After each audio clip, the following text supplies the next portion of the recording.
Hi everyone, thanks so much for listening to another episode of Dogman-related Radio. I'm Vic Cundiff and I'll be your host for the show.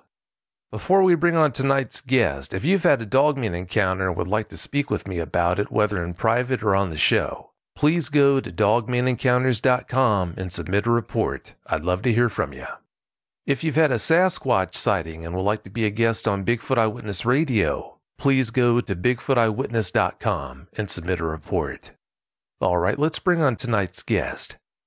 For tonight's show, we're going to welcome Mandy back. Mandy, thanks so much for coming back. Thank you for having me. Oh, you're welcome. Thanks again so much for your time.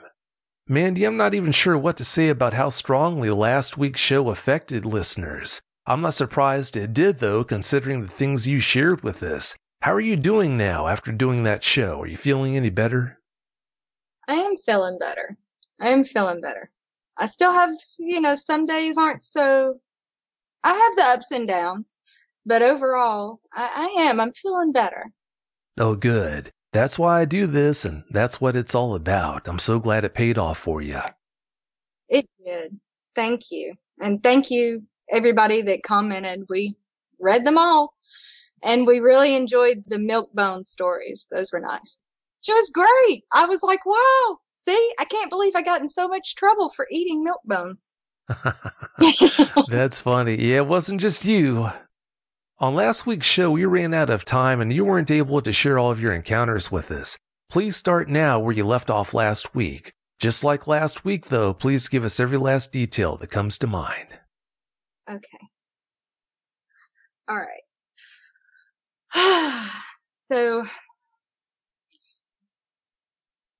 I guess it'd be good just to jump right into, I had a special box that I would keep outside where I had against one of the trees, one of the oak trees. I mean, it wasn't on the side of the house that I was on.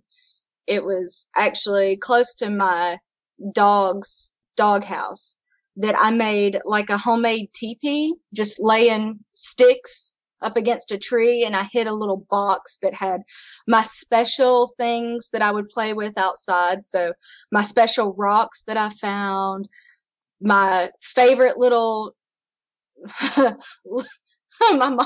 mom called it the little house on the prairie pour dress, but I loved it. It was just really comfortable and it was all elastic and it really looked very homely, but I loved it. So I never let her throw it away. I just put it in my special box so that I could keep it. And I had some butterfly wings that was just material that was cut out that then had rubber bands at the end to go on your wrist. And whenever the wind would blow really hard, I would put that on and pretend I could fly away from all the problems. And so it wasn't, but maybe a few weeks after the whole hammock incident, and rearranging, I guess not really rearranging, but making my bed for the last time, pushing it all the way against the wall so that I didn't have to worry about the werewolf grabbing me from underneath. So I was outside and I noticed that my box was gone and some of the TP little sticks had fallen over, and I really, for the longest time, thought that my parents must have somehow found it and then it was just, oh, this is trash. But I don't know. A few people that have reached out to me have actually talked to me about it and asked a lot more detail, and it very well could be that maybe these things had taken them. And I don't know if that's what prompted Keo or not to do what he did, but so the hammock incident was late during the summer, so around August, and usually the creepy feeling didn't happen until maybe a couple of weeks into September. So it was like all of a sudden I saw these things earlier in the fall than what I normally had seen them. And then comes Thanksgiving, and we were having to go to my grandmother's, and we were going to have to get up. And of course, like I said before, I tell Keo everything.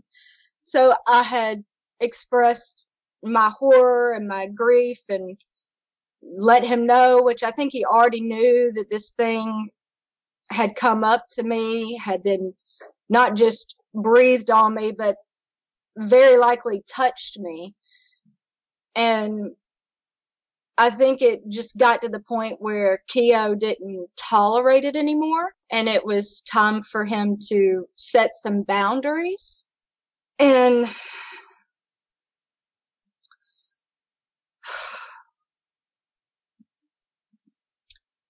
so I wake up and I'm looking out the window because we hear the most horrendous howling and moaning, but I knew Keo's voice over any other dog. And he was crawling out of the wood line on the side of my side of the house. And blood was everywhere. And I just take off down the hallway screaming. And my parents already had gotten outside, and they're trying to somehow try to help drag him towards the carport. And they're discussing the whole time, oh, he must have been hit by an 18-wheeler because nothing could do this much damage. So when they getting close to me, I mean, he was coming to me. And I just, like, his right eye had been, like, completely ripped out. And his face was just torn up really bad. His jaw had been completely ripped out of socket, and it was just hanging off to the side. His shoulder was completely broke, and his hip was broke. He was gashed up everywhere. I mean, he had so many, like, things broken. And the blood, everything, he was attacked. And I told them that no, he was attacked and he was coming out of the woods. And they were like, no, he must have got hit by an 18-wheeler, but we have to go. So they did the best that they could with doctoring him up, and it was, we'll tend to him when we get back home. Oh. And I'm a child. I'm 7 years old at the time. So no matter how much I protested and I said, no, we're not leaving him. We can't leave him. We had to leave him. It took a long time to forgive my parents for that. Absolutely disgusting.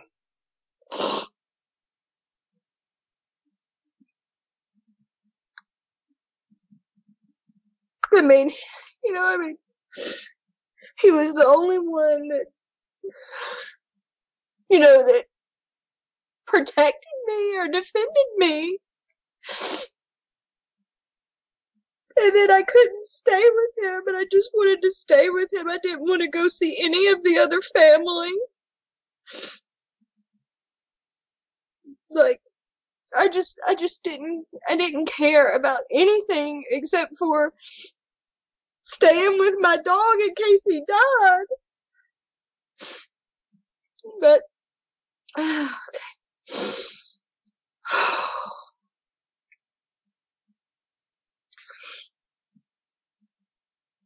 Okay. But thankfully he didn't die. Whenever we got home, it was, you take him to the vet.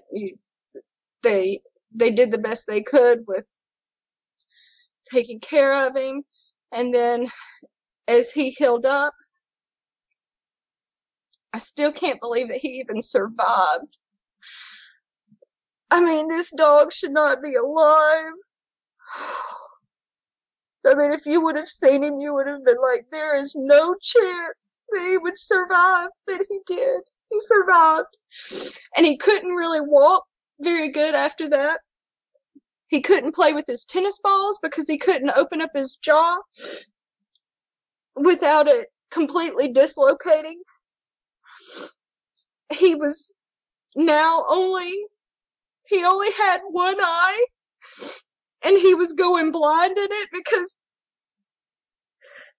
they hit him so hard.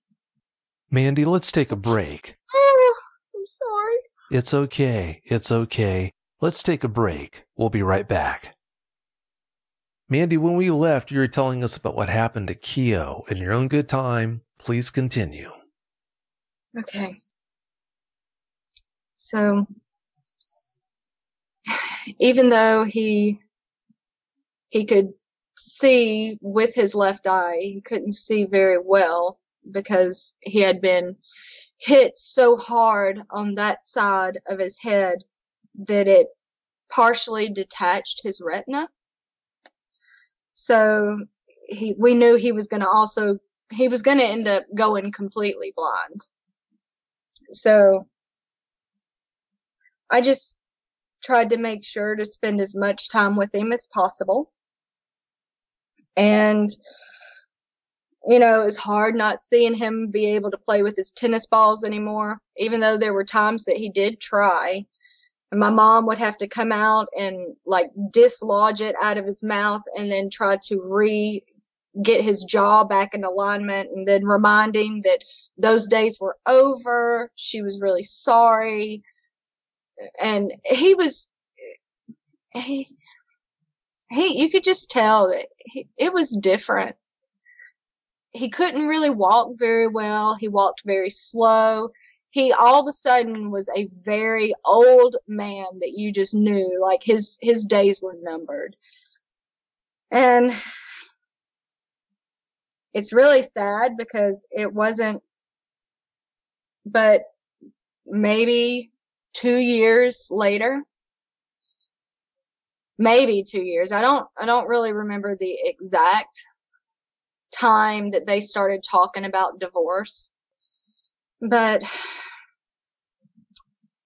anyway, whenever they decided that they were going to have a divorce I really think that that's almost when it's like Keo almost, you could almost tell that hopelessness had set in. Because, I shared it with him, and of course, they're very sensitive to different things going on. And I think he already knew, but he was a very sad dog for a couple of months because it was during the summer, the middle of summer, when they sat us down and told us that they were going to separate. And it was actually literally a month later, it was in August in 1980 that Keo decided he was going to go for a tennis ball run. And I don't even know what in the world his butt was even thinking because he can't put them in his mouth. But he was so good. He knew that he only could stay in the ditches and at the edge of the yard wherever he was walking. He was not allowed to go in the street. And it just so happened to be that a lady from the subdivision was driving her little car, and it was a little car. And she, for some reason, and it was in the middle of the night, it was probably around maybe midnight, maybe 11 or 12. And my dad wasn't home. He was still working. And we get a phone call because one of the closest neighbors, they knew it was our dog. And the lady had went off the road and she went into the ditch and the car was just bouncing in the ditch until it hit him. So, they called my mom, and she like jumped up, and I wanted to go, but she wouldn't let me. And she just went ahead and went, and they called the vet. They had to make a decision. He was hollering in so much pain that she just made the decision that they were just going to put him down. And she came back to the house, and she was like, okay, the vet's on their way. We're going to put Keo down. And I just was screaming, please let me go. I have to see my dog. You cannot kill him unless I see him. And she was like, you don't want to see him like this. He's really bad off. You don't want to see him like this. And even that in itself is hard. That I know that people mean well. They really do. When they're like, you don't want to see this. You don't want to see this animal suffering this way. Okay, maybe for some people, but for other people, you can't make that call. That was not her call to make. It should have been my call. And if I couldn't have handled it, bring me back home, or let a neighbor bring me back home. But don't tell me that I don't want to see it, because you don't know what I want. And what I wanted was to be there when he drew his last breath. So,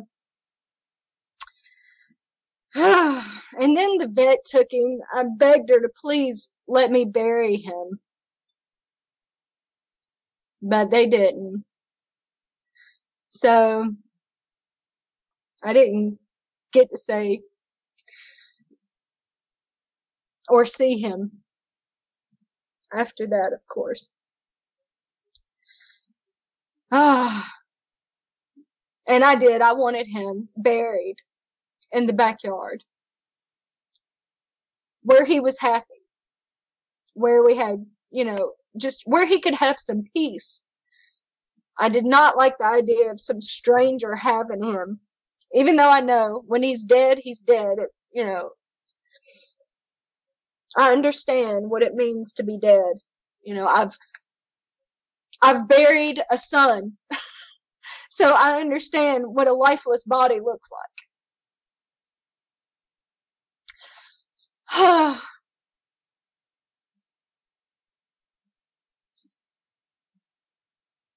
But then again, if somebody would have told me like I couldn't bury my son because I wouldn't want to see him because he was a stillborn, and you wouldn't want to see a lifeless body, that's hogwash. Some people, that is what brings them peace, is a certain amount of closure. And that's nobody else's call to make other than the person that's going through it.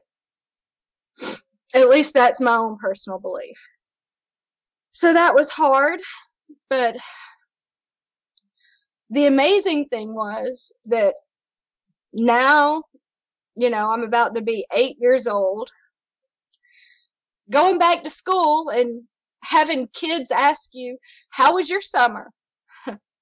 Well, let's see. Remember my dog got attacked? Well, yeah. Well, my parents got divorced. And within a month of them making that decision, my dog dies. How was your summer? I mean, really? I thought, I don't want to go to school. Give me a job. I'll work at McDonald's. I don't want to go back to school. I don't want to do anything. I feel like I'm already a grown-up. Just get me married off, and it was bad. It was bad. And I withdrew. That was my coping mechanism, to completely withdraw and shut down. And I did. Because I couldn't talk to anybody. I lost my only friend that I had. My only family that I felt like was really family. that ever had time, like real quality time for me. And I literally have lived all my life since in a coping mechanism. Just anything that I can to cope, including trying not to think about it, including not talking about Keo, not saying his name too many times. And things happen, and they do change you. They do change you. So I knew that whenever I got married, that if anybody could actually stick around, because I mean, if people call you crazy, that doesn't actually, that could go either way, right? It could be good or it could be bad. But my husband's first recollection of me, I'm not gonna like do a video thing to send it to you or anything, but if you can imagine, he said when he was introduced to me that all he saw was all teeth, a humongous smile, and me, like, he envisioned that I just bounced over like a bunny rabbit with my hand up in the air. Hi! And he was just like, wow, she's something special. Like she's got life and energy and joy, and like, how can somebody be so happy? And I had that guy fooled like you would not believe. And he married me. Less than a year of us knowing each other, we got married, and I still didn't let him know a whole lot of things that I had been through. That stuff I just really kept to myself. And then, of course, we started having kids, and our first son was a stillborn. And so, like I said, I remember a few people were like, you don't want to see him. And one of them was the doctor. And I was like, are you serious? You expect me not to see him and hold him? I don't care that he's dead. Like, he died. And I want to give him a hug. I don't care if he can't hear me right now. I want to tell him I love him. You know, and I got so emotional and angry as well. And now I really can understand that even went back to not being able to see Keo. That I took that so personally that literally it became part of who I am as a person. You cannot tell me that it is not a good idea, because I'm not going to listen to that. And that, you know, I buried my son, and I was more than willing to be the one to bury my dog. You know, life really is full of ups and downs and tragedies. Life is the messy bits. That's what makes life worth living, is sadly the messy bits. And so, in due time, me and my husband had more kids. We've been blessed with 4 of them. And at this next encounter that happened, we had gotten a place that very much reminded me a lot of the house in Covington. We had a large amount of acreage, and it was on a creek. It was gorgeous. I wanted a ranch style house again. I wanted all the bedrooms together, because I did not want my children being separated from me. You know, if they ever needed me, I wanted them to be able to come to me. And I raised them, you know, very open, that they could come to me with anything. I'm not going to hide. I don't keep secrets from you. Don't keep secrets from me.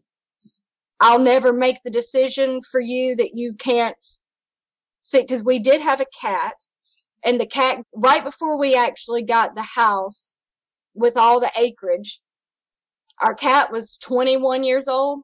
So he was very bad off. And He was about to die.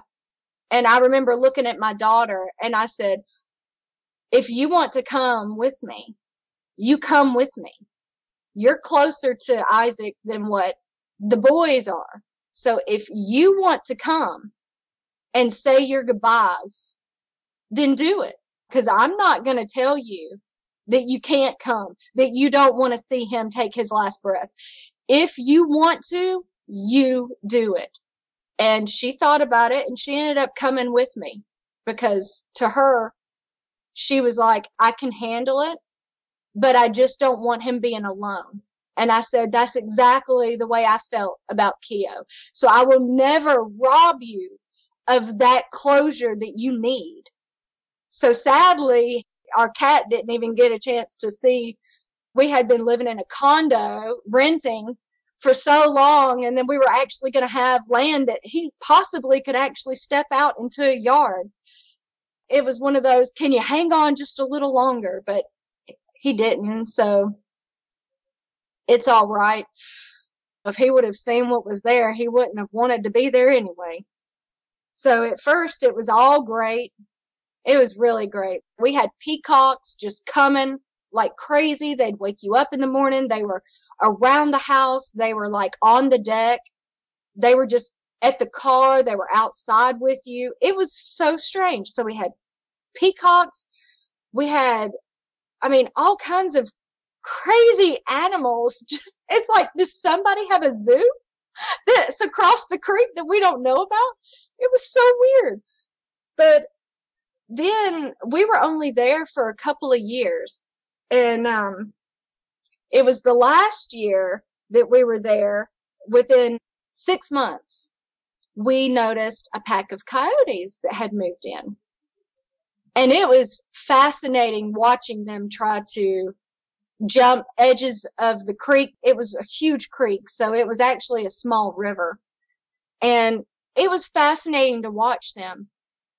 And then one day we're coming home from the grocery store, and so we have our jackets on. So it was probably late fall, maybe about to be winter time. And this was just a handful of years ago. I don't want to give the exact date, but it was a little close for comfort, for sure. And right as we were going to bring the groceries in, my son ran over to the swing set that was on the driveway, because we're literally surrounded by nothing but woods. There was just a little cutout big enough for a yard that literally really was not big at all. I never measured it, but it ran just the length of the house and maybe 15 feet wide. And that was it. There was woods all in the front of the house, and then just a little clearing for the driveway and the house itself, and just a little sliver of a yard, and then woods all again. And the creek, you could see it from almost every window of the house. And it was really beautiful. But this night, it wasn't quite sundown yet, but the sun was already behind all the trees. And we heard howling. And it was the coyotes, and they were yipping and all of that. But then there was something that sounded not like coyotes, but it was with them. It was coming from the exact same area. And I remember looking at my son, and I was like, get your butt in here. You're supposed to be helping with groceries. Don't you know there's coyotes out here? You know, it's about to be sundown. It's about to be dark. We need to get in. And he was just like wanted to get a couple of more swings in. And I got very upset with him, because where the swing set was, the woods, literally you could reach out and touch the trees that started the wood line. And, it kind of sloped down a hill towards the creek, because literally our entire property was like 4 acres, and this huge river ran the entire backside. So the side of the house, the back of the house, all sides, you saw this river. And some of the trees started swaying back and forth, and you could hear something big moving. And I saw just a huge mass of black moving from tree to tree. And I screamed at my son that it was time for him to listen and to get inside. And so he did. And I remember grabbing all the rest of the groceries, like just piling them. And I thought, there is no way I can carry all of these. But I was not going to let anybody else come back out, because something didn't feel right. So I was able to basically throw the groceries into the house and close the door and lock it. And then I start feeling the same way I did when I was little, because I started looking around going, yeah, we've yet to buy blinds for this place. Had no blinds. The windows were huge windows. I really wanted natural light to just be able to flow in, including moonlight. There were windows all sides of the house. I mean, just covered in windows. And the only windows that had anything over them was my 3 children's rooms, because I wanted to make sure that they never had to deal with what I had to deal with. And if something was there, that it couldn't see into their rooms. But I had yet to tell my children or my husband about this stuff that happened to me as a child. So I'm in the kitchen. My husband has the kids at the back of the house, and they're all getting ready for bed. And it hits me, that feeling that you're being watched.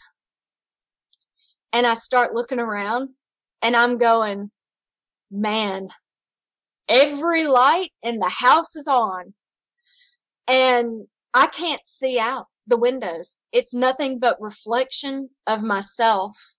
And I know that as I'm standing here at the sink, and the window's right there, and then the window off to my left, and then a glass door that leads out to a deck. And I was going, oh man, this really does feel like the house in Covington. I think I'm going to have a heart attack and I'm going to die tonight. And so I got all the groceries put up, and I tried to not overly say anything. I just told them that they need to be careful. Try to make sure to go to the bathroom now, so that you don't have to gotta pee really bad in, 3 or 4 hours. And they were like, okay, Mom. And then everybody goes to bed except for me. And I'm like pacing the house, going down the hallway from room to room, trying to see out. And we've got no street light.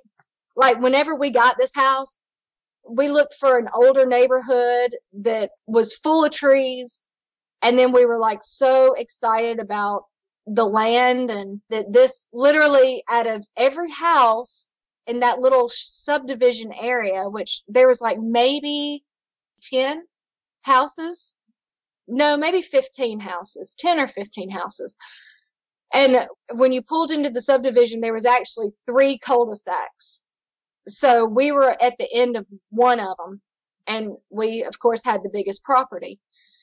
But even when you pulled up, it had like the whole thing just screamed creepy from the very beginning. But yet I was like, this is it. This is the house. This brings back all those good childhood memories. And it was definitely the house that we should have been at, because there's certain things that I think I had to go through to get me to where I'm at today. And so I'm looking, And I'm like, man, we have no street light. I can't see anything. It is so dark outside. And as soon as the moon would finally clear some of the trees, then you would have some light. And you would see the coyotes moving around. And, I would get up to go to the bathroom, and I would stare outside, just staring. And I'm literally trying to stare down what I called just the creepy feeling. And my husband got up and he was like, I'm constantly seeing you stare out the window at night.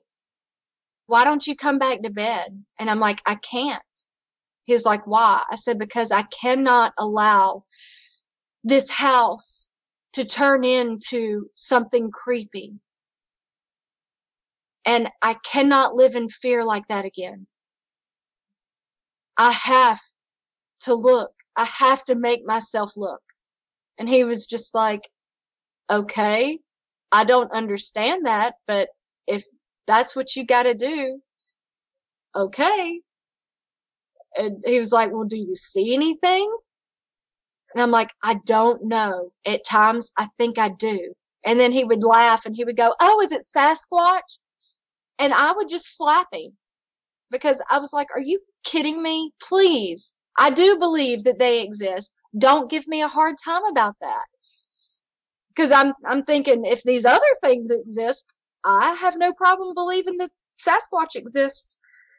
And then it wasn't but maybe a handful of weeks later that we're back grocery shopping and we come back home and it's the same scenario, except for, they were not going to go to the swing set.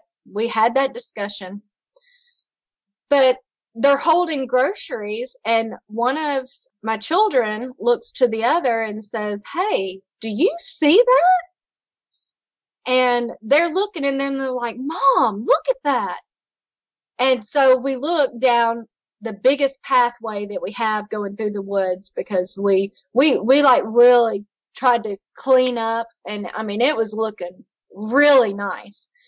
And so we were looking and they were like, those are huge coyotes.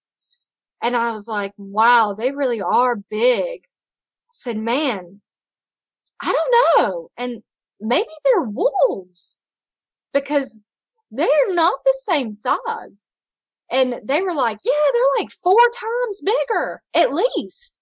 And they were on all fours and they were crossing from one side of the woods where our bedroom was. And our bedroom, mine and my husband's, was actually closest to the woods, to like the heavy thicket woods. And, yes, couldn't have had a better setup to trigger all these memories. And one of them was really black and it was big. I think it was the biggest. And whenever I saw it, I was like, yeah, I think that's what I saw coming up, a couple of weeks ago. And I was like, you want to go out there? You want to keep swinging? And he was like, no. No, I don't. And I was like, okay. And then the other one was kind of like that reddish brown color. And it had some gray in it, but it was mostly like a reddish brown, but it was not as big as the black one. And then we went in and we were talking about it. And then my husband was like, are you sure they weren't coyotes? And we were like, no. And my kids were like, no. We watched them the whole time as they were crossing the wood line, the path, and the wood line again as they went off down the creek. And I was just like, wow, this is really weird. And, Vic, something that we've been talking about over the last handful of days is whenever we moved into that house, one of the neighbors came over because his property, the backside of it, butted up to ours. And he was the craziest, old man that I think you could ever meet. But he was so sweet. But he like showed up, and he's pure hillbilly country. I mean, the guy ate snakes. Like, I mean, he would, it's like he would hunt and eat everything. And he came over to introduce himself, and he was like, I want you to know that I'm going to be walking your property. And of course, we're all like, well, we're not going to give you any trouble. I mean, you're using a gigantic like knife that looks like you would use it to gut an animal with to scratch your beard on your face. So we're fine with you walking the property line, because we're not going to bother you. And he looked at us, and he said, you know that there's dangerous stuff out here. And looking back on that, we started going, I wonder if RC knew about it. And he just didn't want to say anything, because he said, you know, my house is right over there. He said, I will keep an ear out for y'all. He said, all you have to do is scream my name. Just scream RC, and I will come running. I will come with a gun. I will come with my knives. I will bring my machete. You holler at me, and I'm over here, and I will bring my dogs. And I was like, we appreciate it, but we think we're okay. But he hunted, and he said, I'll never shoot on your land, but I've always walked this property, and I walk down the creek bed, and I want to come back up. And if you don't mind, I would like to be able to keep an eye on, you know, your property. And we were just like, he really seemed just out to really just care. And it was really interesting, because we even had some of those giant European hornets that ended up nesting in one of the trees. And we knew that they were there, but they weren't ever aggressive towards us. They just scared us so bad when you would come home at night with your headlights on, because they would come and like attack the headlights, because bugs were there and that's what they were eating. And so we were just like, well, if they leave us alone, we'll leave them alone. And RC, no, he was up in the middle of the night, because I got up to go to the bathroom, and I had that feeling like I was like, I'm being watched again. And I'm staring out the window, and then I see RC with his headlamp. And I mean, it looked like something you would put on one of those, I don't know, souped up trucks. Like, it was huge. It was bigger. It was bigger. It took up half of his face. It was huge. And so he had that thing lit up, and all you could see was like a machete and a gun. And he was telling his dogs to be quiet. And he was coming, and he went through his gate, and you could see the headlight weaving throughout the woods as it was coming over to our fence. And he had cut like a little gate into our fence and everything, so that he could just get through as quick as possible. And he was walking through, and I'm sitting at the bay windows in our bedroom looking out, because we had a little bench there, and that was my special spot. And I'm looking out, and I guess he kind of got the feeling that he was being stared at. So he looked up towards the bedroom, and he saw me, and he had the biggest smile on his face and waving to me. And then he pointed down the creek, and then he mouthed, I'm hunting. And I was like, okay. He pointed to his ear and told me to listen out and holler at him if I saw anything. And I thought, I hope he's going to be okay. And then I thought, does he hunt coyotes? Does he eat them? Because he eats everything else. Maybe he eats coyotes. And now that I'm, that we've been talking about it and thinking about it, I think he knew that these things moved in every once in a while. And he had lived there in that same house for over 40 years. So I'm like, he knows something. And he was prepared, and he took every precaution to make sure that he thought we were safe without telling us anything. And I'm just like, wow. If I knew that he listened to this, I'd be like, RC, I love you. You were amazing, the best neighbor ever. And I hope you're taking care of the people that live in that house now. That was amazing. So thank God, before it got too creepy and we actually saw something staring at me, we moved. Yay! And so once we moved, we ended up also having a baby, which was great as well. And then the more I thought about all of that, and that it was almost like we were starting completely over, that I was like, I know that werewolves don't exist, because it took a while, but by the time I was 10 years old, I stayed up. And I sat in my floor and I had my whole little brigade out. You know, I was ready for this thing. And I thought, I'm going to trap it. As soon as it reaches out to grab me, I'm going to trap it. I don't know how I'm going to do it, but I'm going to trap it, and I'm going to make sure that my parents know that this thing is real. And it never came. And I had my flashlight. I had taken one of my dad's flashlights, and I watched. And then the next day was the first time I ever crawled underneath my bed. And I had felt around as a like 10-year-old child, feeling around, trying to feel for this trap door. And then I was like, I don't think that it's underneath my bed, because I've now stayed up. At least I've done what I could to prove whether it was true or false.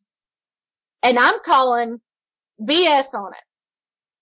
So now as an adult, I'm looking back at that going, then what was it that I saw? If as an adult, I'm told werewolves don't exist, and I'm looking going, it's more in the movies. I hadn't really dealt with any since. Do they exist or do they not? So I started trying to research and couldn't find anything. And I tried to make sure it was not where anybody knew that I was researching it, because I had to know for myself first before I could ever explain why I was even looking into anything like this. I needed to have that true false set before me and make the decision myself before I presented anything to any of my family. Plus, my husband made fun of me about Bigfoot, so why in the world would I give him ammunition to take jabs at me about this? So then it was June 2018. We're in another house that we're renting, and we're very close to the Blue Ridge Mountains, and my children are still kind of tossing about how big those 2 coyotes were.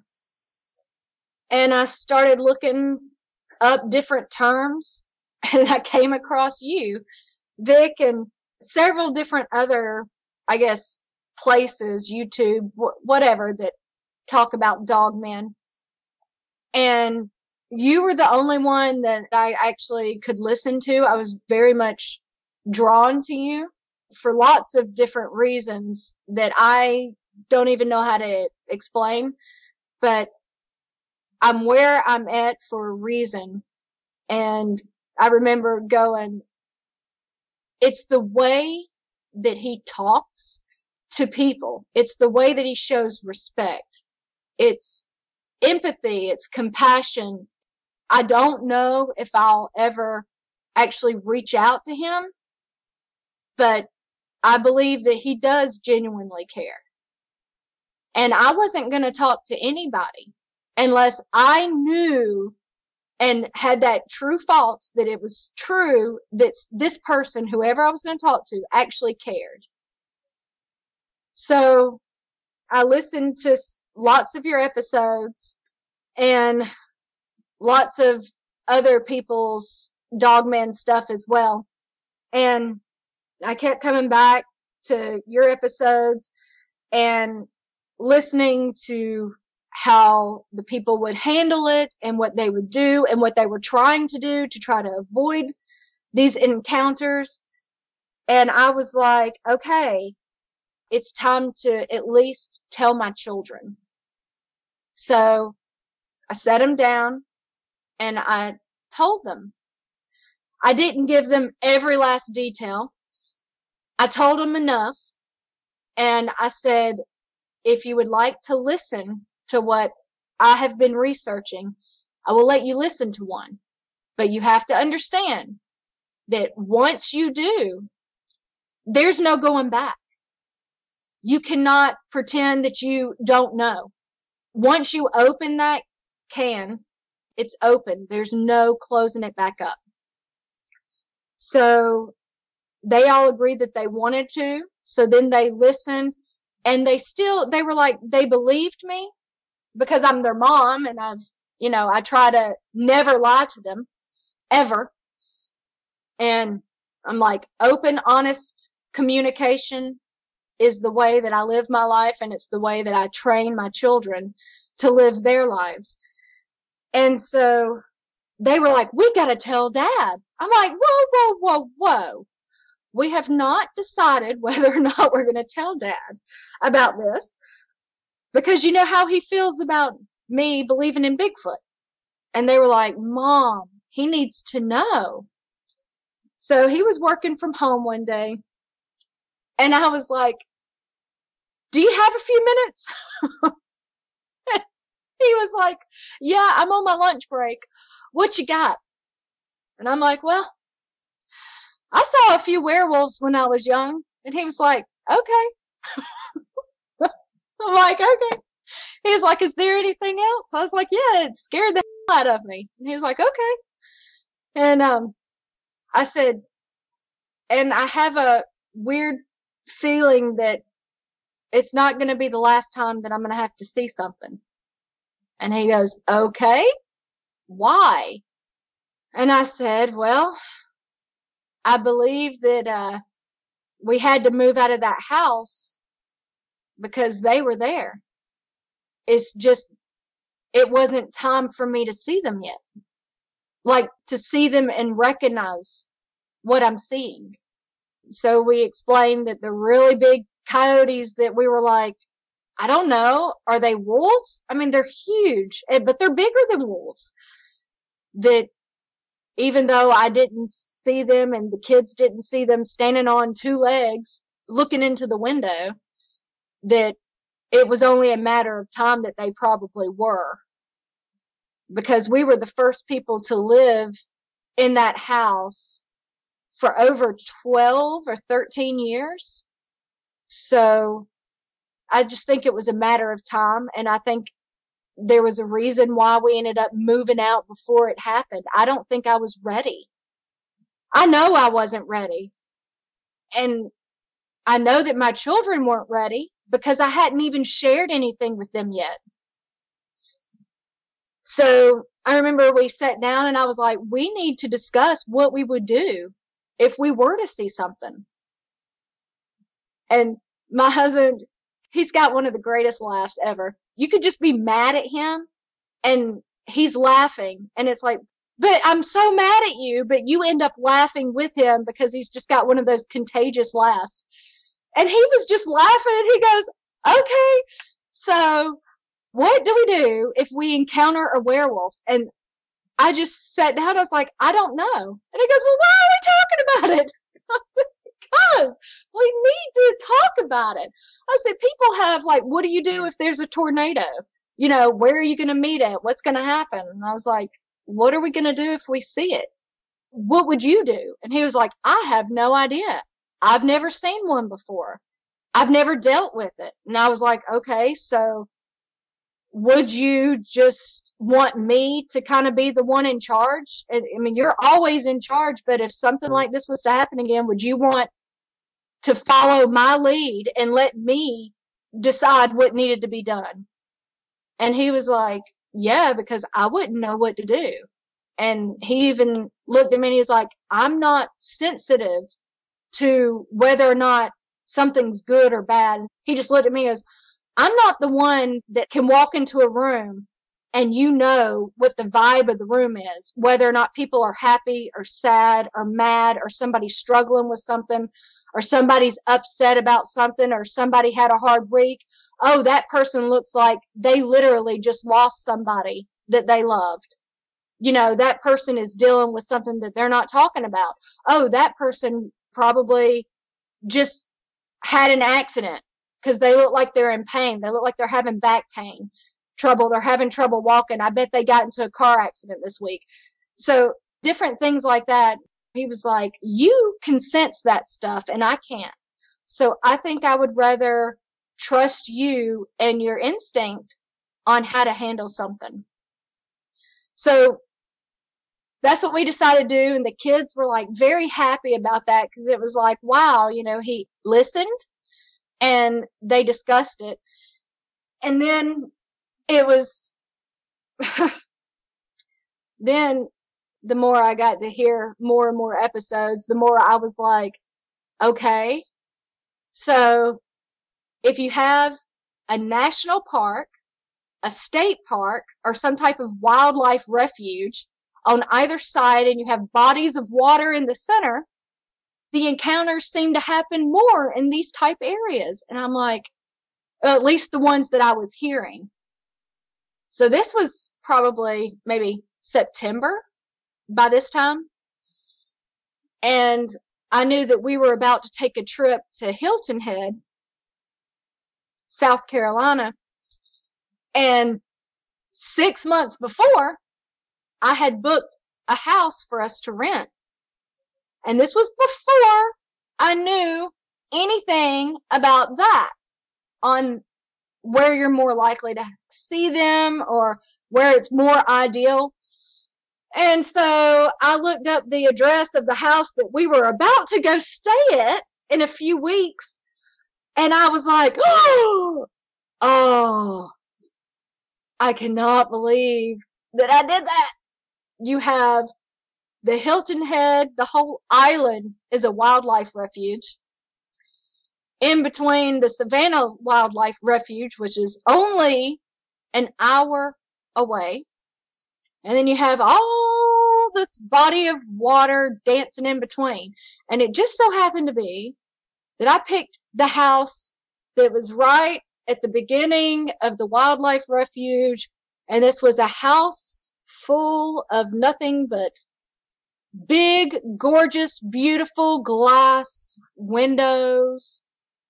It was literally like a whole wall on one side, actually all sides of the house, even the edges of the house, all windows just like galore.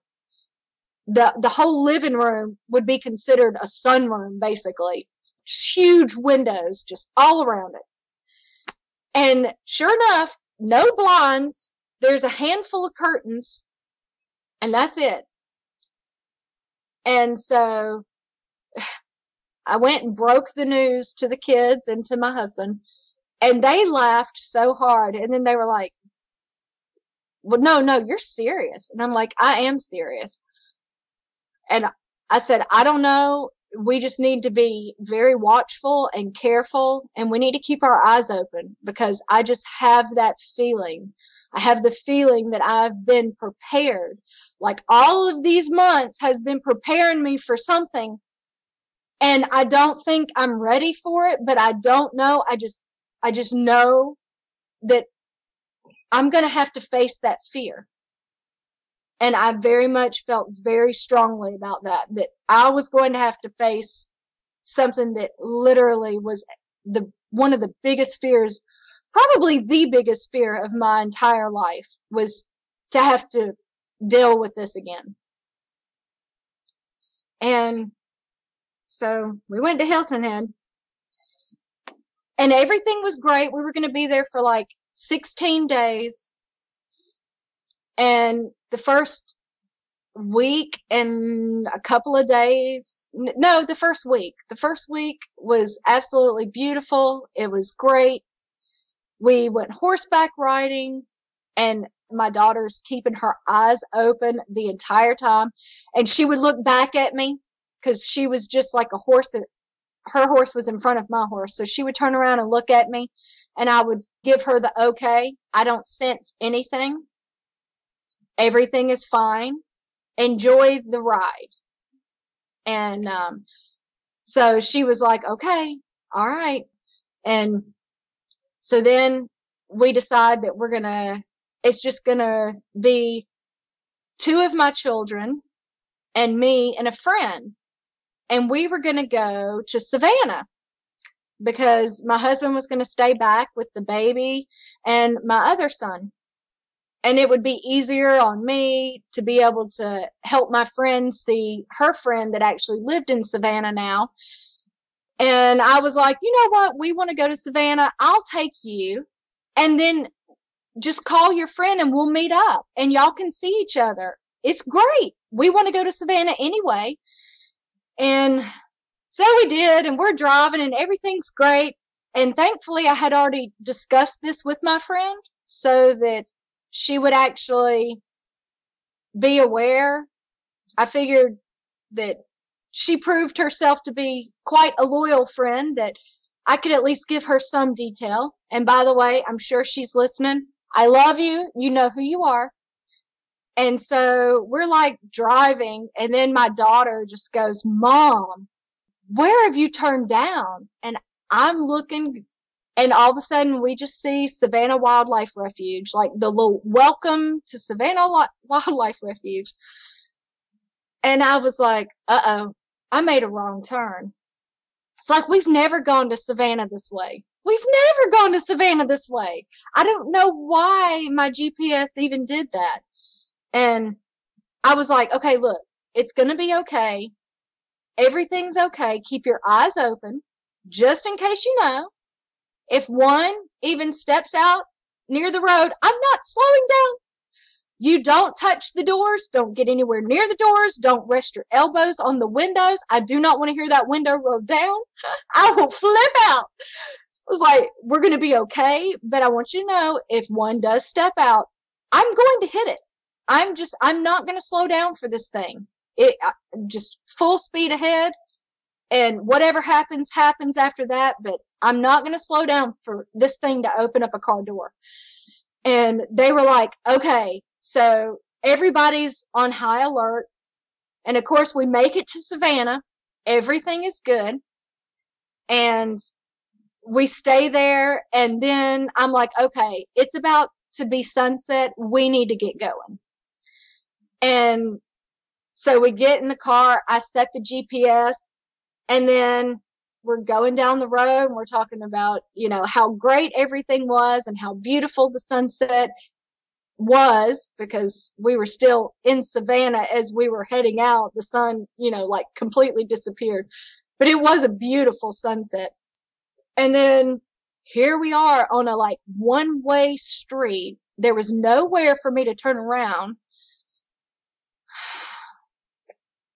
And I was just like, oh, great. Here we go. I see it. Now we are not where we're supposed to be again. And they were like, Mom, we're going to go through the wildlife refuge again. And I'm like, look, everything was fine earlier. Everything's going to be fine now. We've talked about this. And I think everything that we've been listening to, I was like, remember everything that we've heard Vic say. Remember what these people have gone through. We are more prepared now than we would have been at the house that we had. And they were like, yeah, you're right. So everybody, is looking out. And then we're going through the refuge, and we're the only car the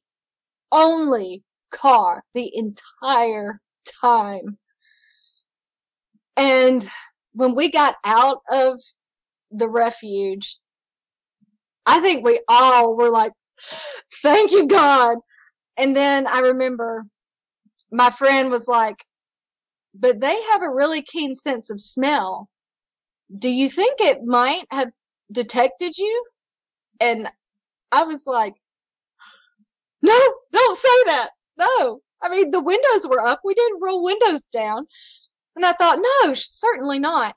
And I was like, no, we're all okay. And they were like, yeah, we're all okay. So we make it all the way back to the house. Everything's fine.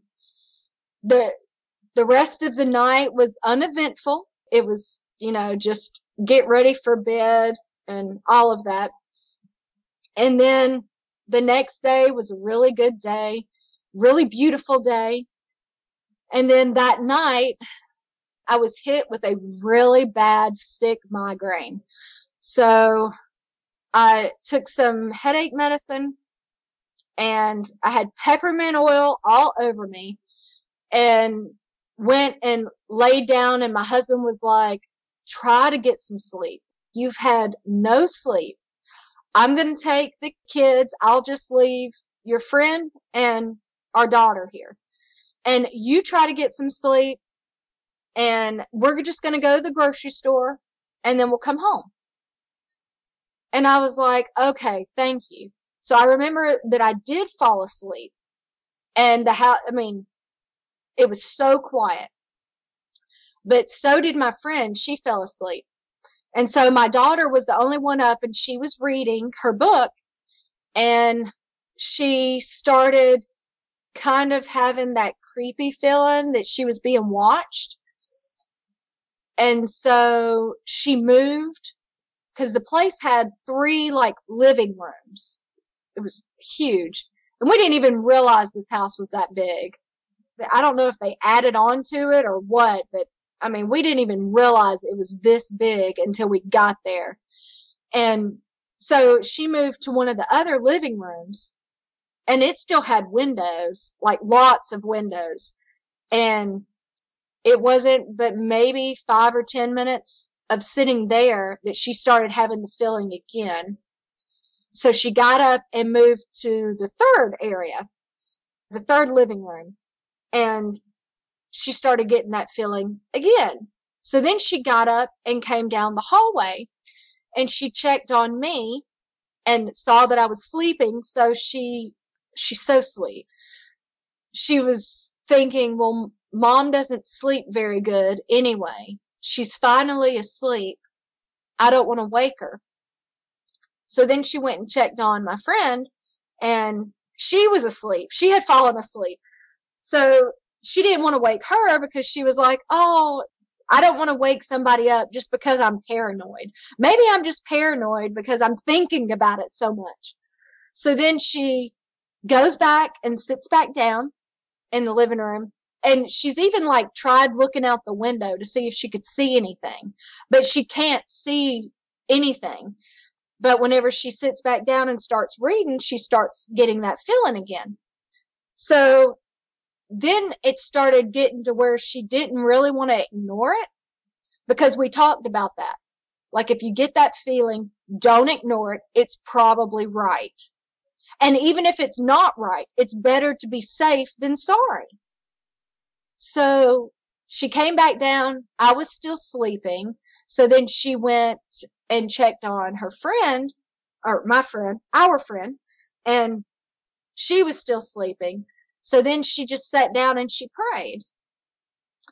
And she said, please let our friend wake up because I don't want to wake her up, but I don't want to be alone anymore waiting for my brothers to get home. So she just sat in the hallway right there outside of my door. And while I slept, she was as quiet as can be so she didn't wake me up. And within a few moments of her praying, our friend woke up and went down the hallway. They went back to the living room and they were all talking. And so then she said that she really thought, well, I'm just being paranoid because once we were talking and drawing and doing all that good stuff, the feeling, like I didn't even have the feeling because I don't even think I was paying attention to it anymore. And then my husband had gotten home and, you know, they were all putting up food and then everybody was eating. And so it just ended up, you get ready, you go to bed, everything's good. And then comes the next day. The next day, I still had a headache. I still didn't quite recover from the headache, but I was up moving around. And everything seems to be good. But my daughter still didn't mention the creepy feeling that she had. So then, here comes sunset. And this place is a dark place. I mean, there's not a whole lot of street lights. A lot of people that live on the island are older people. So 10 o'clock can be more like a 2:30, 3 a.m. type scenario for older people. It's way too late to be up. So a lot of lights are off and everything like that.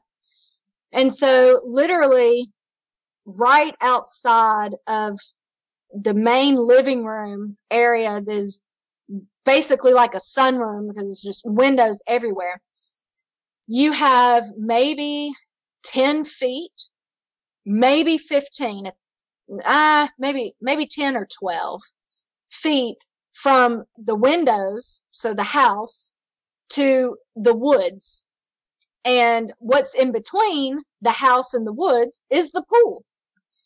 So that's like how close we were surrounded to nothing but this refuge. And so we're sitting there and the pool light thankfully is on. So it's like lighting up the pool.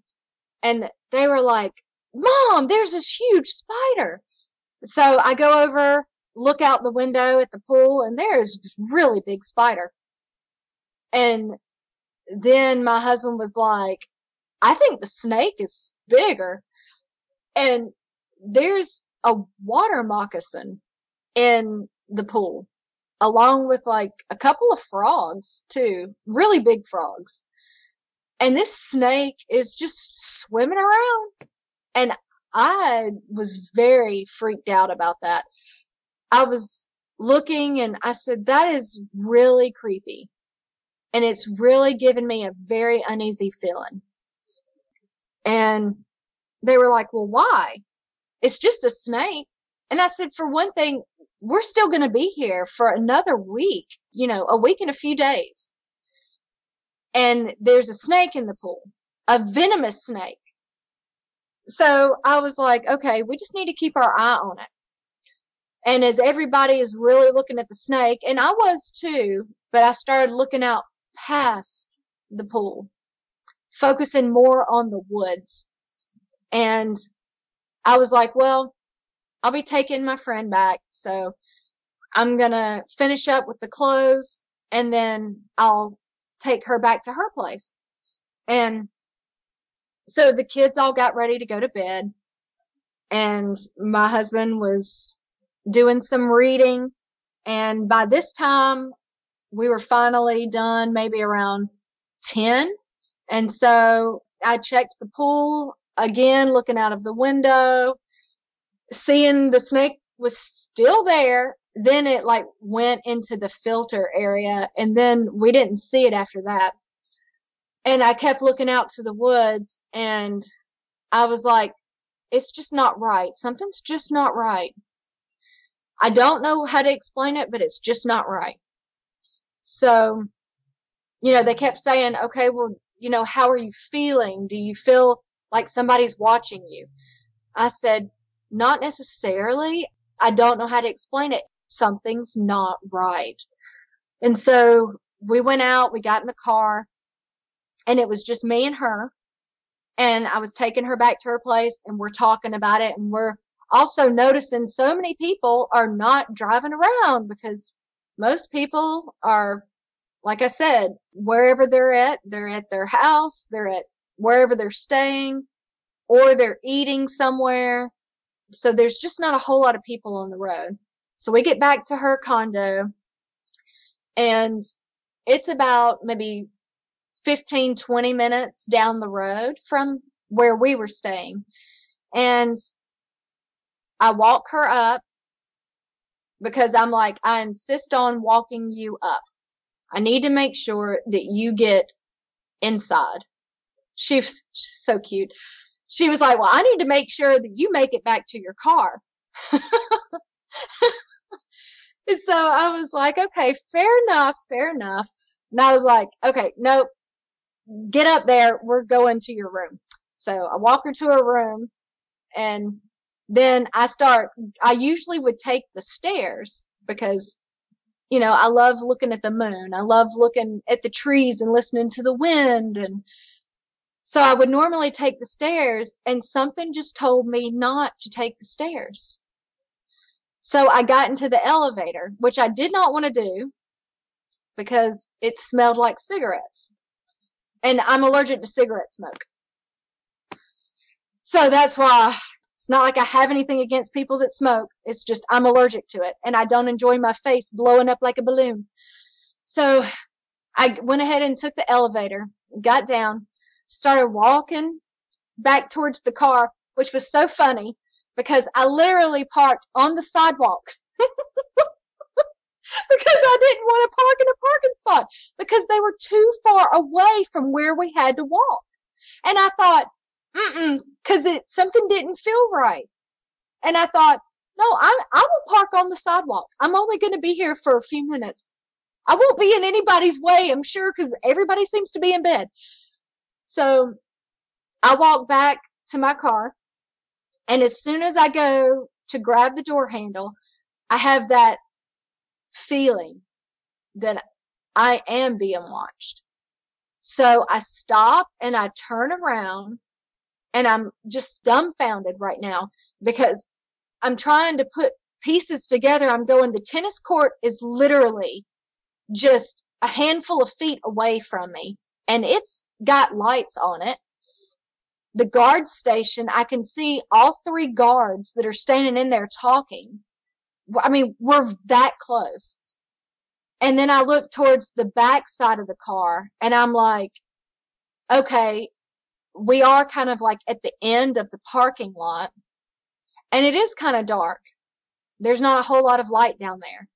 And I thought, there is no way. There's just no way that one of these things cannot be staring at me right now. Like, I told myself, get in the car. Mandy, you're being paranoid. Just get in the car, and you need to just start driving home. So I got in, and I left the complex, and I started heading back home. But as I'm heading out of the complex, the air starts acting funny in the car. So then it didn't have any air. So I thought, well, it's a really pretty night. It's really cool. I'll just roll the windows down, and everything's going to be fun. So I rolled the windows down, and it's really nice. And then I start realizing the closer I'm getting to the wildlife refuge area, the less and less vehicles are obviously on the road, to where I'm the only one that I'm seeing for maybe 10 minutes now. And I'm like, man, I'm only 5 minutes away from home, maybe 7, just depends on the lights. So I start slowing down at one of the lights, and I'm just getting to where the woods are thick on both sides of the road. And all of a sudden, I see 3 deer off to my right, and their heads are up, their eyes are focused, but they are not looking at me. They're looking behind me and off into the right side of the woods. And then they looked back at me. They looked back at the woods, and then they were really spooked. And so I wasn't going to like start driving because I don't want to hit them. So I'm just barely creeping, and they dart across the road, and they start going back down the road where I had just come from. So they're not continuing going towards the refuge area. They're fleeing back towards the condominiums. and like where the grocery stores are and all of that stuff. And I was like, well, that's weird. And then I was like, oh, you need to stop. Just keep going. Everything's fine. And then a few lights down, I'm having to slow down again. And then it was quiet. And then I just still had that, like, okay, I'm looking around. There's nobody around. I'm the only one at the red light. And I feel like somebody's staring at me. So I'm talking to myself out loud, by the way, during this whole time. And I tell myself, you know what? When you get to your guard station where you're staying and you show your pass and you're done like talking to the guard, you're going to roll these windows up no matter how hot it gets in this car. And you're not going to roll them down. And you will park in the garage and you will watch that door close before you get out of this car. And I said, that is a good idea. First one you've had all night. So that's what I did. And I got to the guard station, showed my pass. As soon as I go passing him, I roll the windows up. And then I start making the turns going down the long, winding road. And I stopped myself and I said, you need to listen. Because God's creation lets you know if something's wrong. And if you have the windows all the way up, you're not going to be listening. So I cracked the windows just enough, just the driver's side and the passenger side, not the back windows, just enough that I could really hear if there were any crickets or anything like that. So I heard, crickets and frogs and the night birds. I was just like, okay. But I did notice, contrary to what had been happening for the past 6 or 7 days, nobody was out walking their dog like they had been doing. Granted, they could have had already left. Maybe most people that had dogs had left by now. I don't know. I just noted that it was unusual from what I had been seeing. And so I pull up and I send my husband a message to please open up the garage because I'm going to park in it. And so I did. And then he was like, are you getting out? And so I opened up the door and he was like, are you coming in? And I said, no, not until I see it close. I have to see it close. So I watched the garage door close and he was like, are you okay? And I was like, I don't know. I don't know if I'm okay. I don't feel right. I said, I'm really tired. I'm really starting to get creeped out. I said, the snake, I already told you that creeped me out. And I said, and I don't even know if I want to talk about it. And he was like, well, what happened? I said, well, I just had the feeling that I was being watched. And he was like, well, how do you feel right now? I said, I don't know how I feel right now. All I know is that I just want to go crawl up in the bed and crawl up into a ball. And I want to be in the center of the bed in a ball. I just want to go to bed. And so he was like, okay. So we walked in, we walked straight past. I tried not to even look out at any of the windows. I just made that long walk from one side of the house to the other. Because once again, this was a ranch style house, the exact same type setup. So take note of that. Anybody that's listening, I mean, I don't know. I don't know if that's a thing or what, but it is with me. It seems to be like if it's the same type setup of a house, something creepy is going to happen. And so I get ready to go into the bedroom. And my husband grabs my hand and he's like, well, did you have a good week? And I thought, her baby is sleeping right there you're going to wake him up and then I'll never be able to get back to sleep. And whether or not I get any sleep after that, well, it won't be any quality sleep by any means. And I said, I just want to go to bed. And he was like, okay. Well, how did I do? Did I do better this week? How are you feeling about us? Are we pretty good? Did I listen? Did I listen more? Because I've tried to listen more. And I was like, are you really doing this right now? And I said, what are you going to do? And he said, well, I'm going to go sit in the living room, the main living room that has all those windows and the glass doors. And he was like, I'm going to go sit in there and I'm going to read for a few hours. And I was like, well, okay, go do that. And he was like, well, are you going to answer my question? And I said, not here. I said, if we're going to talk, we need to go all the way back to the kitchen because I don't want to wake up. We wake him up and we're in trouble. So we go all the way back, and the kitchen literally, this is a completely open floor plan. So even though this place has 3 living rooms and a dining room and a kitchen and a sitting area, somewhat of a small study, it's one huge open square. There's no walls to really separate it. It's only separated by furniture because it's just huge. And so we're just looking across at the living room where all those windows are that line that entire side of the house, and the pool and the woods.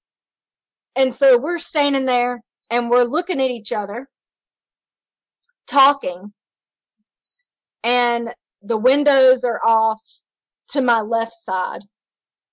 And I noticed that the pool light goes out. And I was just like, yep, it's about that time. The pool light normally goes out about this time. And it was getting close to 11 o'clock.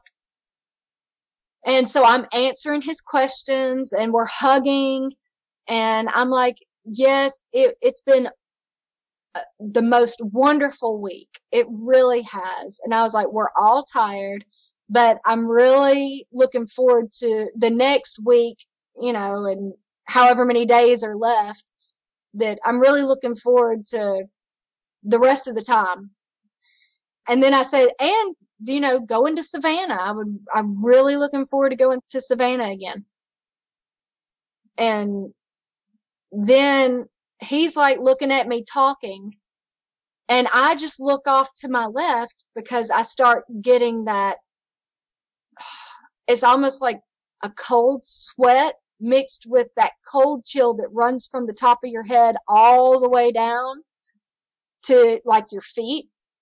And so I look over as he's talking to me, and I see those same blue eyes.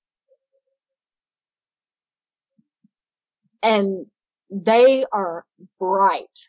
They are bright. They are glowing. They are the same thing that I would see at the wood line. And I just was like, I knew it. I knew it. I have been being prepared for this. And it's here. I do have to say, it was very familiar. I don't know if it's because it was one of the same ones that I had dealt with before, or whether or not it was one of the pack member family thing, or if this is a different one, but maybe just the blue eyes made it that familiar. But I was not going to tell my husband. I wanted to see whether or not he actually saw it. So it is so super close. I mean, this thing is only about 10 or 12 feet away from a wall of glass. And it's huge. This is the biggest one that I've ever seen. It was huge. Absolutely massive. So I looked over, and this house just so happened to have like a lot of those blue night lights. And so I looked and I said, wow, have you ever noticed how blue the night lights make everything look? Because I knew that that would make him have to turn, since we're facing each other, he would have to turn to his right, scan the room, and that included, hopefully, the glass wall where he could then hopefully see, because there's no way to miss them, these gigantic blue eyes that are staring at you. And he scans the room a little bit, and he goes, wow, yeah, it really does kind of give everything a blue tint. I never noticed that before. And I said, that's it? And he was like, what else do you want me to comment about? I mean, the thing looks blue. And my heart sank. It went right back to my parents telling me, well, we don't see it. And I was like, really? You don't see the blue eyes that are right out the window, like just 10 feet away, staring at you? And he looked over, and I looked over. So we looked over at the same time. And I think I looked over quicker than what he did, because I saw the thing close its eyes as it turned its head towards its right shoulder, pulling back into the tree line some. And so my husband looks back at me and he goes, what blue eyes? There's nothing there. Man, the hopelessness that came over me, it was intense. And I was trying to point out exactly where it was. And I was, you don't see where I'm talking about. You don't see where I'm talking about. And he was like, no, I really don't. I'm sorry. I really don't. I don't know where exactly you're talking about. And I just looked right where I knew it was. And I said, open your eyes and look at me, because I'm not going to be the only one. I was like, you open your eyes. He needs to see it. And it jerked its head back around, and it opened its eyes, and it pushed itself forward, which was really unnerving. And it took a step. And then, because I was holding my husband's hand, and then I saw something that I never thought I would see. My husband, who is so cool and calm, and he's Mr. Steady. Mr. Steady. He's not like got highs and lows. He is very steady. This man was shaking. You could hear his legs shaking. He couldn't keep his hands still. When he tried to speak, the only thing that he could get out of his mouth was, oh God, I see him. And even that, I cannot shake my voice. And there's no imitating it. His whole body was shaking. And he said, I see it. It's not just you. I see it. And he starts looking around, because he's very rational. So he's going, maybe there's something reflecting on the glass, and we just think that it's eyes. And I was like, really? You think that? And he was like, yeah, maybe it's this, maybe it's that. And I'm like, really? Look at it. Look at it. Take a good look. Do you think a reflection is going to, make you feel like this? And then it blinked. It did a quick blink. And he was shaking more. And then I went from being a scared little girl to now I'm not alone. He does believe me. Not only does he believe me, he sees it for himself. Now I don't have to be a scared little girl anymore. Now I can be the strong woman that I've tried to become. And so I looked, and as I'm looking at my husband and I'm looking at it, and I'm looking back and I'm trying to decipher whether or not it's looking at us as a couple, or is it singling me out? So I moved a little further back away from my husband, and the eyes were definitely focused on me. So I asked him, what do you want to do? And he said, I don't know. I don't know what we should do. And I said, well, we talked about it just a few months ago. We talked about it. So do you just want me to think about, what we're going to do? And if so, are you willing to do it? And he said, yes. And I said, okay, for one thing, we're going to rebuke it. We're going to rebuke it, and we're going to command it to go away. And so we did. He did very quietly, because we were trying not to wake up the children. But the thing didn't move. It stayed fixated. And so I was like, okay, it's here for me. I'm just going to have to finally have courage to face this. And maybe that's all it's going to take. And maybe that's all it wants. So I leaned forward, turned my whole body towards it, and I was very loud. And I said, I am afraid of you. I am afraid.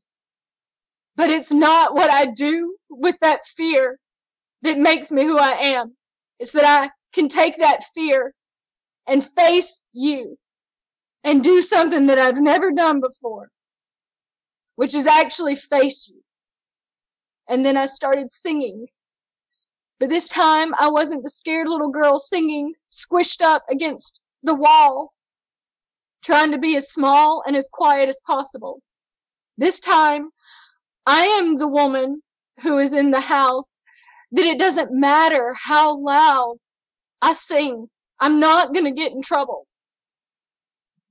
So I sang to find courage and strength. And my husband sang with me. And we commanded it to go. And it didn't. It almost was that it was more fixated of the fact that I was singing. And then I told my husband that we needed to continue, because when Daniel prayed over and over again, and for 3 weeks, he even included fasting in that when the angel Gabriel came to him, he told him, I've been trying to come to you, but I've been held up, but I'm here now. And I just told my husband, I said, all it's going to take is time. Help is on the way. We just continue, and we'll let God deal with the rest. We will do our part, and that is all we can do. And so we continued singing. And then the thing took a step back. And it was a bigger version of the ones that I saw at the house in Covington. Same color, same build, just much bigger, much broader, much taller. And it turned. And when it turned, I literally screamed out that I hope you flee in fear. And when I said that, it looked back over its shoulder, and it squinted its eyes down like it was snarling. And then it quickly turned around and took several steps forward. so that it was closer than what it had originally been.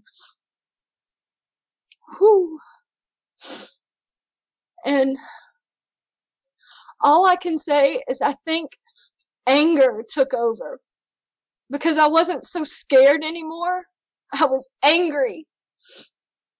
I was angry that this thing was anywhere near my children, and that whatever was going to happen, I was not going to allow what I know that I couldn't have done anything. I understand that. But as a mother, I was not going to let that thing get any closer to the house. So I quickly moved around the counter and I slammed my fist down on the countertop of the bar. And I said, "You will not come any closer. I will come to you. You will not come to me. I have children in here, and you are not to mess with them at all whatsoever." And I took a few steps closer to the windows.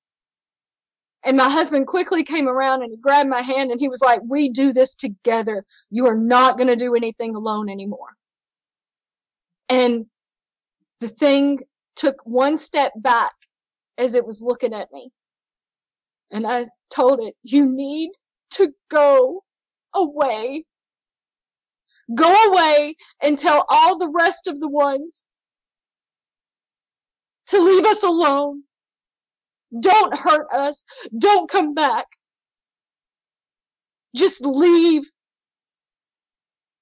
And it started walking away. But it was walking backwards. It kept looking at me.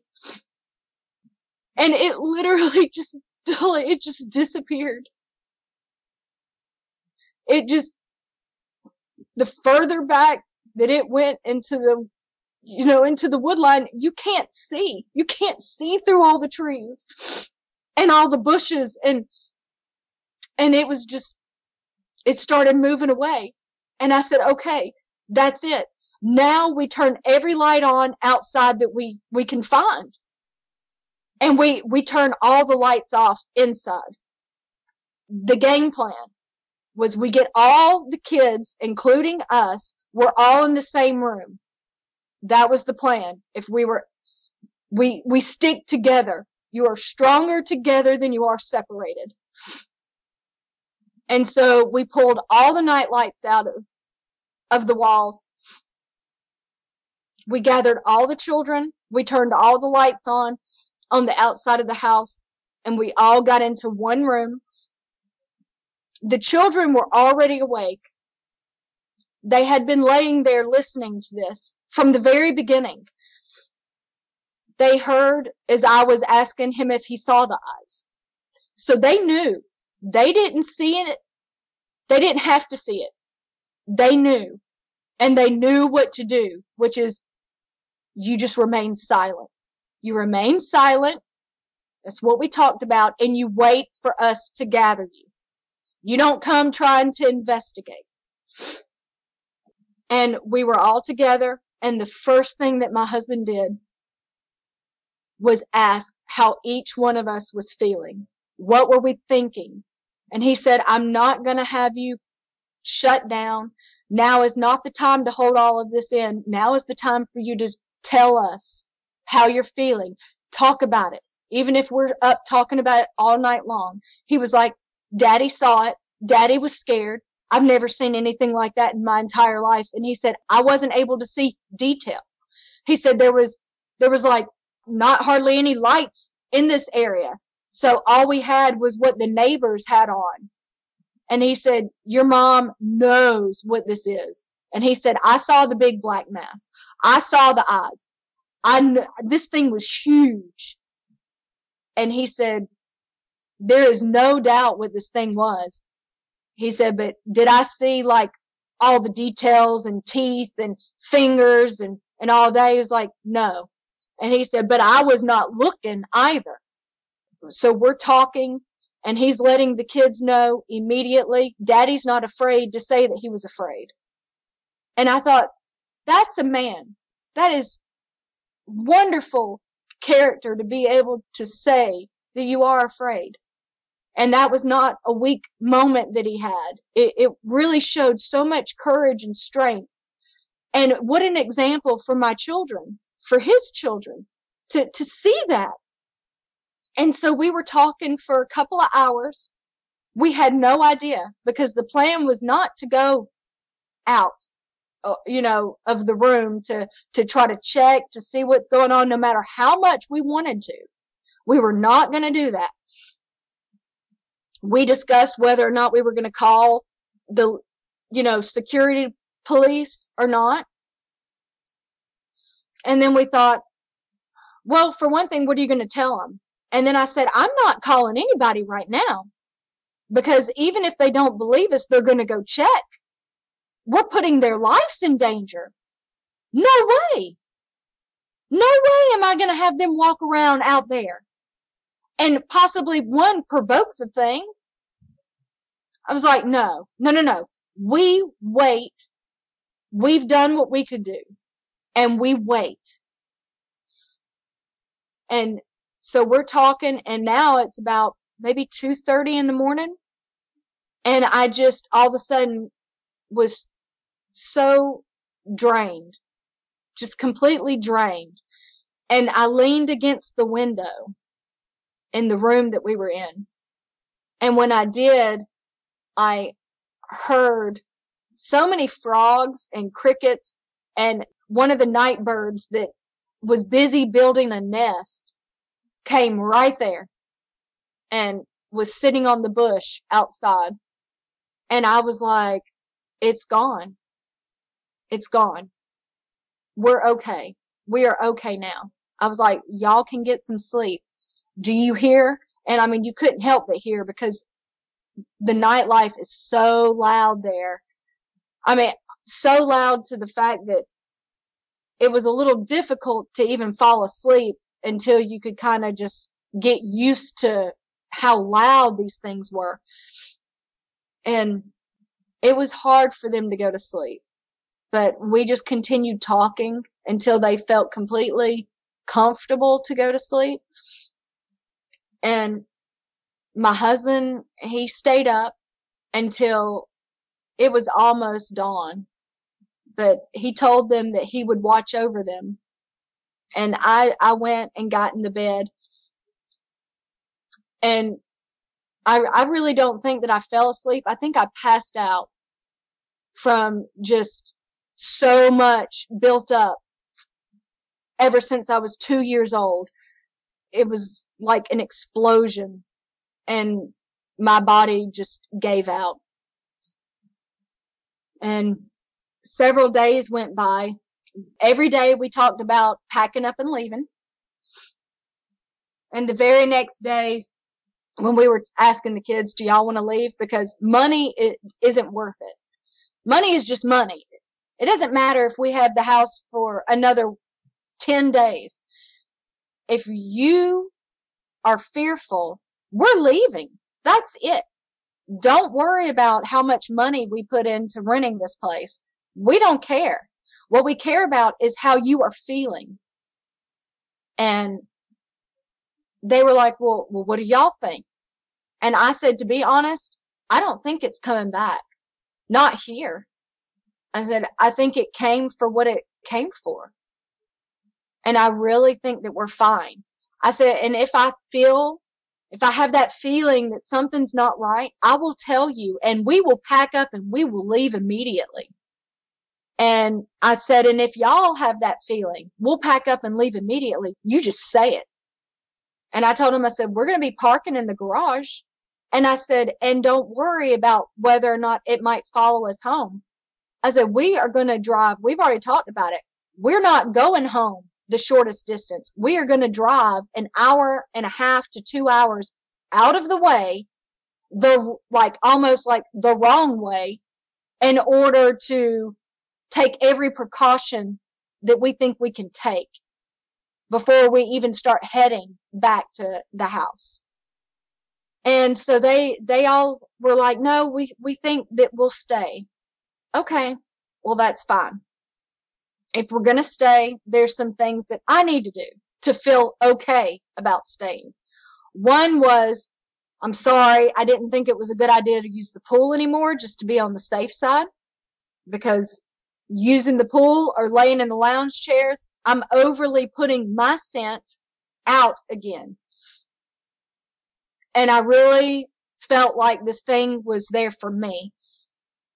So that also included cleaning with certain essential oils, all the outsides, the gates, the doorknobs, the doors, the handles, anything that we would touch to try to remove as much of our scent as possible. And we did that every day. I went out and I did that every time in the morning, and I did it when we got home, if we went out to eat, if we went and got groceries, wherever, I would do it. And also a little before sundown, I would do the same thing. But I also mixed earth with it, some dirt, so that I would like scrub it down and then clean it up with the essential oils. I mean, I was taking every precaution that I could think of.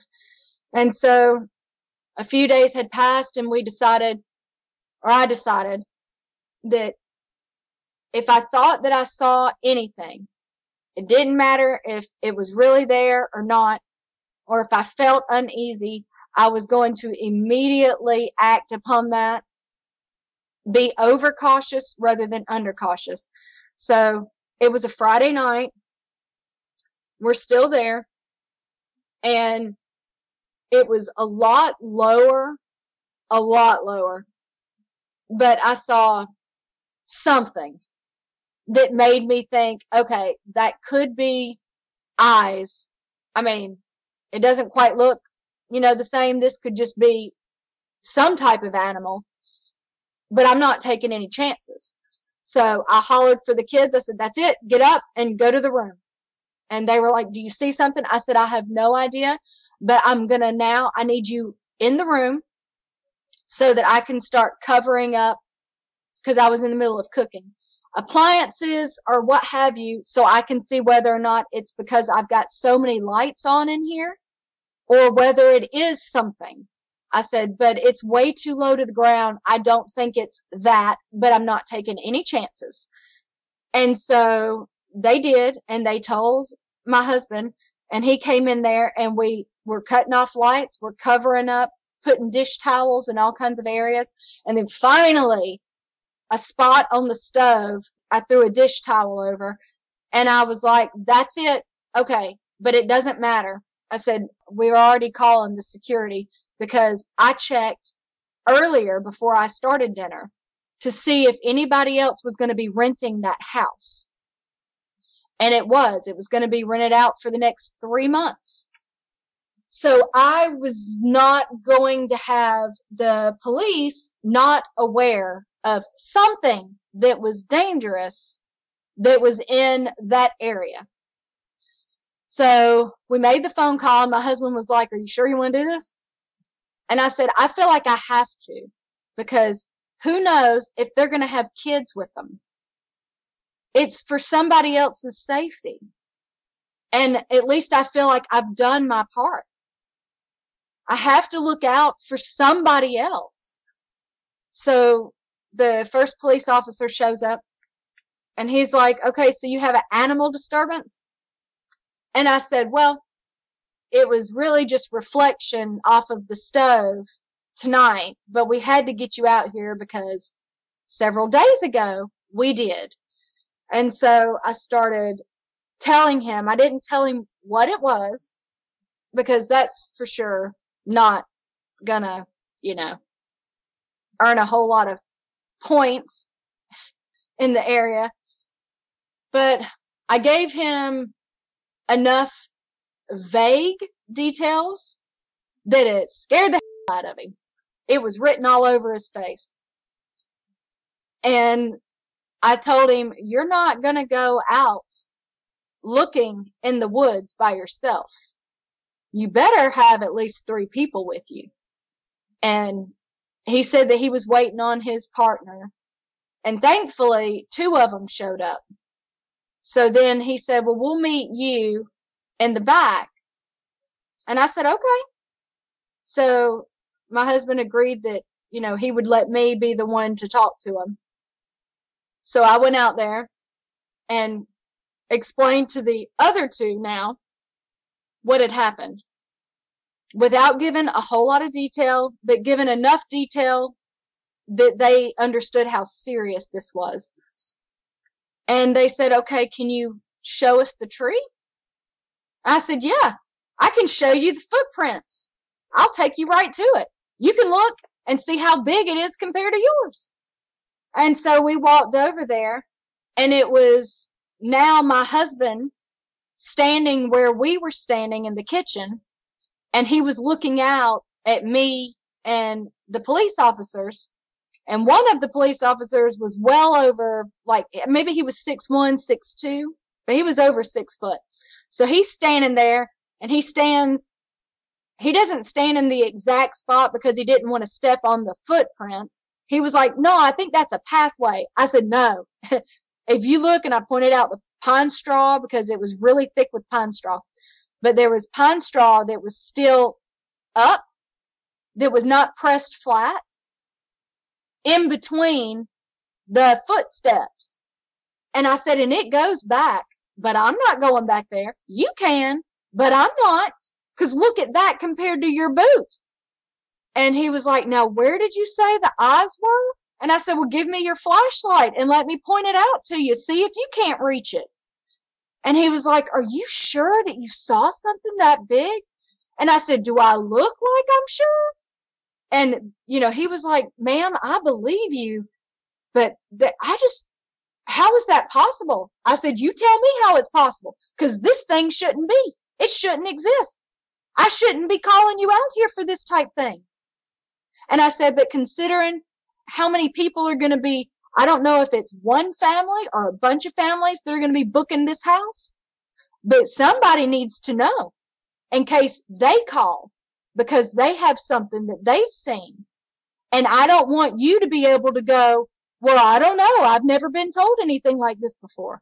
I would rather it be on your conscience that you look at them and you have to say, somebody had told us about this before. And so he said, okay, well, let me look around. And so all 3 of them started looking around. And once they got to a certain part, I think they were following the footsteps, because they came back and waved at me to come back outside. And when I went out, they were like, look, okay, we think maybe it was an owl. I said, really? You think it's an owl? An owl made those footsteps. I was like, look, I may look like I'm just a city girl, but I had all kinds of owls on our property. Barn owl, barred owl, the horned owl. I said, do you want to talk about their eye shine? Because it ain't nothing like this. I said, this is cold, like cold fusion, like lightning bug. These eyes were glowing from within, not because of some light shining on them. And they were just like, well, you do understand this is a wildlife refuge, right? Maybe it was a coyote. I said, then it was the biggest coyote that I've ever seen standing on 2 legs. And by that time, the first cop that had come to the door, he was shaking. He couldn't even keep his flashlight still. And I told him, I said, look, we're not even sure if we're going to be staying for the rest of our stay.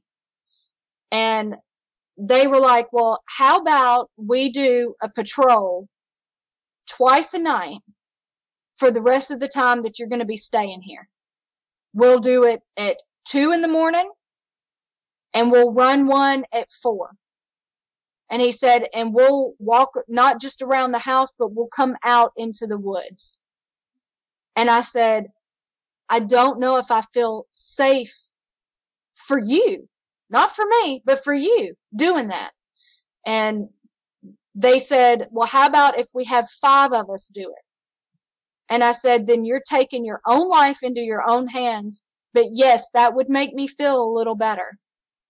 And he said, okay, then don't leave unless you just absolutely feel like you have to, and we will do that. So they did. They did it for the rest of the time that we were there. So they took me seriously enough to come and do it. And it never alarmed me when I saw the flashlights going all through the woods, because I knew what they were doing.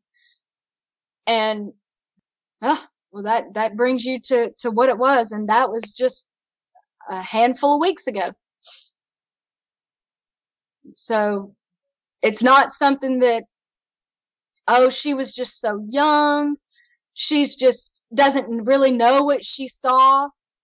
No, I might have been young, but 2 years old, 6 years old, and not just once or twice when I was 6, but for a good 6 months at 7 years old, a good 6 months of the year was just almost nightly, it seemed like. Plus then my dog got attacked, trying to set a boundary. Then still having seen them from a distance. They never came back up to the windows after Keo had whatever altercation he had with them. Whatever they did, there was some type of boundary that was set. They stayed at the wood line, which was still only 10 feet away from my window. However, they never seen, at least that I was aware of after that, they never came back to the window. So I know what I saw. And I know what I saw. And my husband knows what he saw. And I'm just glad, thankfully, that now the family that I have created stands with me and believes me. That's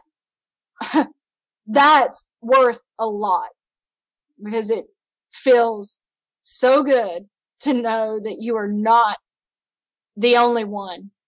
And even though I was still singled out, it was better just for the fact that I was not alone. I'm so glad you weren't alone this time and that your husband was able to see it with you. How has coming on the show and sharing your encounters affected your ability to deal with those encounters, Mandy? Oh, let's see. Well, it's affected me in a good way. It's released a lot of pain, a lot of physical pain, a lot of emotional pain. Actually, a lot of anxiety. It's released a lot of anxiety. I know that I've told you with lots of the talks that we've had, and that I'm actually sleeping. I mean, I still have a baby, so I still don't get that much sleep, but I actually sleep. And the other night, I actually stared out the window to watch the moon and the trees blow with the wind. And I haven't done that since I was not in a good way. The only time I've ever done it was trying to fight that creepy feeling. So it was really different the other night, and it felt good. It felt good to not be terrified. Well, I'm so glad you're able to do that. Yeah, like we talked about in our several conversations before, it's not going to be convenient or easy to talk about these experiences, but you will benefit from doing that. I'm so glad you did decide to come forward and talk about them. Me too. It took a lot, but my kids really were the ones that were like, you've got to tell him. And once we came back from Hilton Head, they were like, you have to now. You have to send it in. Mom, it's going to help you. He helps people. All it's going to take is for you to talk to him, and you're going to see that this is what you should do. This is why you've been going through this. This is why you told us. And I was like, okay, maybe you're right. Maybe you're right. And I really do think that they were right. And I'm glad that they pushed me to do it, because it was time. It was a story that needed to come out for sure. Well, I'm so glad you shared it too. Having said that, do you have any closing comments you'd like to share? Sure. Yeah. Listen to your kids. Don't discount them and think that they're just so small, they just don't know. Because you're not them. You're never going to be your child. They're a different person. And if they are scared or they have seen something and they're trying to tell you, you should listen. You must listen. That's what we're here for. To listen to one another. And to just... Definitely don't tell them there's a werewolf under their bed. That could do some major damage to somebody. Because there might actually be one. You never know. So be careful. Be careful with your children. That's all well said. Like I've told you before, Mandy, if you ever relapse and need help with these experiences, by all means, please do reach out, because I'd be more than happy to help any way I can. Thank you. Oh, you're welcome. I'm just glad to help. Well, thanks again so much for your time, and I hope you have a great night. Thank you. You too. Bye.